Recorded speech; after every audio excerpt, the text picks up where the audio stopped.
Hello and welcome to a video that I've decided to make while everybody else in the house is asleep.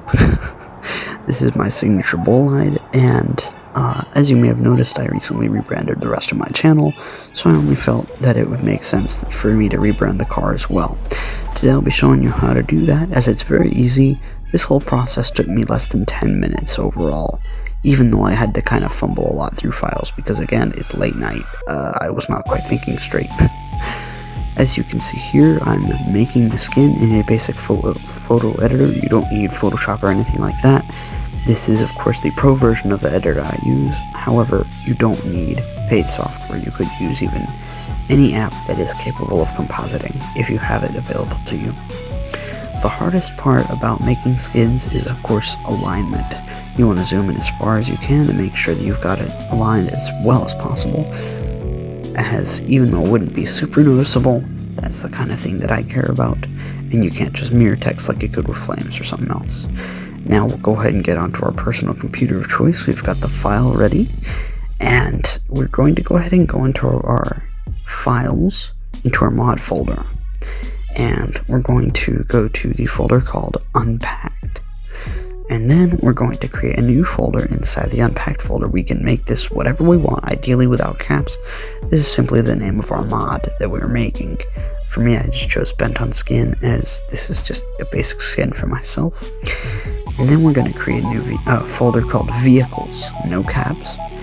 And then inside that Vehicles folder, we're going to create another folder with the name of the car that we are doing in the back, as it appears in the back end. You would have needed it to access the UV anyway, so you already know what it is. Then we'll go ahead and drop in our texture. At this point is named incorrectly. I put data.png instead of color.png. Don't make that mistake. And then we're going to go into our game files. And then we're going to go to Vehicles, and then the name of our car. And we're going to be looking for two files in particular. Definitely going to want to sort by type, as it will make them much easier to find. I spent a ridiculous amount of time fumbling through the files looking for it. You're going to want to find the skin materials JSON and the skins JB. And you are going to want to rename those, which I ended up doing off camera, so that they don't conflict with the base game skins. Then once we get those two files into our mod folder, after we've renamed them, which I forgot to do at this point, we're going to go ahead and open into the skin JSON. You're going to want to find a skin that has no colorable parts in the part selector, and then you're going to want to delete everything in the JSON except for that skin, as well as the front and back brackets. So that's what I'm doing right now. Then you need to decide what you want the internal name of your skin to be, and we're going to go ahead and put that at the last part of this first, the actual name of the skin as it shows here.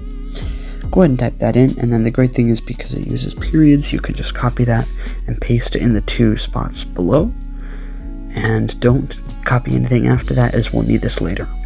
Then go ahead and put in the name of the texture that you want under the base color map. That is the texture that you already made earlier. And then go ahead and save the JSON just like that. That's why we got a skin with no colorable parts, so that would be easy to do. Now we just have to do the JBeam, which is by comparison extremely easy. The JSON is definitely the hard part, which is why I chose to do it first. So then once we get over into the JBeam, we just have to delete every skin except for the first one. It does not matter which one we use here, because we're going to be changing it anyways. Delete everything except for the first one, and once we get that done, there's not a lot because it's very basic. Go ahead and delete all that, and then in the first one, go ahead and change the name up top to something that won't conflict. And then after you've done that, of course you have to type in the name exactly how it appears in the part selector. Not too hard to do. Then over here where it says global skin, that's where you'll paste in what you copied earlier. Now save that file, and again make sure to rename the two files so they don't conflict.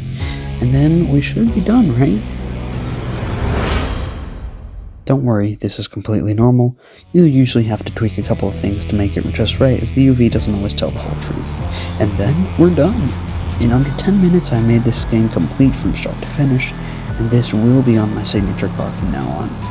I hope this was helpful to you. If so, please leave a like, a comment, or subscribe, and I hope you enjoyed, and I hope you have an awesome rest of your day.